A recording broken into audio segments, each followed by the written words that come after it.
Hi guys, welcome to Jharkhand Pathshala. I M BK Gupta और मैं आज आप लोग को समझाऊंगा कि पाइथागोरस क्या है और इसमें जो भुजा निकलता है ए बी बी सी और ए सी कैसे निकलता है। आज बिल्कुल आपको समझ में आएगा। चले चलते हैं। यहाँ से हम लोग जैसा कि देख पा रहे हैं लिखा हुआ है ए बी बी सी ए सी निकालने का रूल। तो एकदम सरल रूल है। यहाँ से हम लोग स्टार्ट करते हैं। सबसे पहले हम लोग जानते हैं कि हम लोग को निकालना क्या है। तो यहाँ पे आपको दिख रहा है A B square B C square और ए सी स्क्वायर। ये तीनों को हम लोग बारी बारी से देखेंगे और आज के बाद आपका जितना भी कंफ्यूजन है वो बिल्कुल दूर हो जाएगा। तो चलिए बात करते हैं। यहाँ पे आप 3 त्रिभुज देख पा रहे हैं जिसमें से सबका एक एक करके निकाल लेंगे हम लोग। चलिए चलते हैं। यहाँ से हम लोग जानते हैं कि ए सी स्क्वायर लिखेंगे। ए सी स्क्वायर जो होता है वो A B square plus B C square के बराबर होता है। यानी ए सी स्क्वायर सबसे बड़ी भुजा है और ए बी स्क्वायर और बी सी स्क्वायर इसके और 2 भुजा हैं। ये दोनों भुजा के वर्ग को जोड़ते हैं तो आता है ए सी स्क्वायर। तो एक आपका तो हो गया ए सी स्क्वायर बराबर A B square plus B C square. तो निश्चित रूप से यहाँ हम लोग एक चीज देख पाएंगे कि ये ए सी स्क्वायर निकला हुआ है।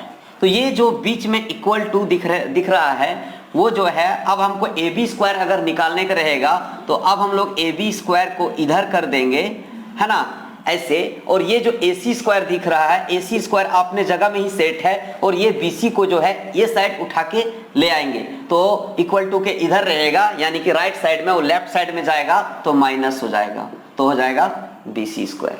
तो यहां से हम लोग देख पा रहे हैं कि ए बी स्क्वायर जब निकालने का रहे तो हम लोग बड़ी भुजा में से अगला भुजा का स्क्वायर को निकालते हैं तो हम लोग को यहां मिल जाता है ए बी स्क्वायर।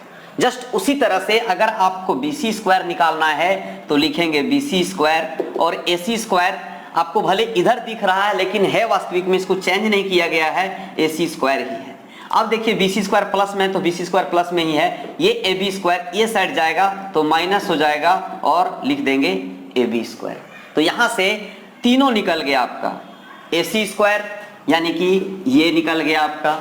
यहां देखिए ए बी स्क्वायर यानी ये भुजा भी निकल गया आपका। यहां देखिए बी सी स्क्वायर यानी कि आपका ये भी निकल गया।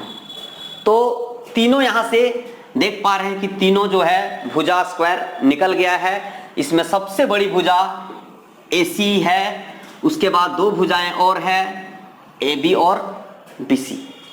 तो यहां से साफ सुथरा आप समझ सकते हैं कि जो त्रिकोणमिति है उसमें सबसे बड़ी चीज क्या है कि उसमें जो त्रिभुज बनता है वो समकोण ही होता है, क्योंकि इसको एक 90 डिग्री का मैप का एंगल चाहिए, नहीं तो फिर पाइथागोरस नहीं होगा। वो पाइथागोरस हो ही नहीं सकता है। इसीलिए एक जो है 90 डिग्री होना चाहिए ताकि जो है ये दोनों भुजाओं का जो स्क्वायर है यानी वर्ग है वो तीसरी भुजा के बराबर हो सके। जस्ट लाइक जैसे मैं लिखा हूं ए सी स्क्वायर बराबर A B square plus B C square plus B C square. तो ये पाइथागोरस हमारा था और इसी तरह से हम लोग त्रिकोणमिति का 8.1 देखेंगे नेक्स्ट वीडियो में। तब तक के लिए धन्यवाद।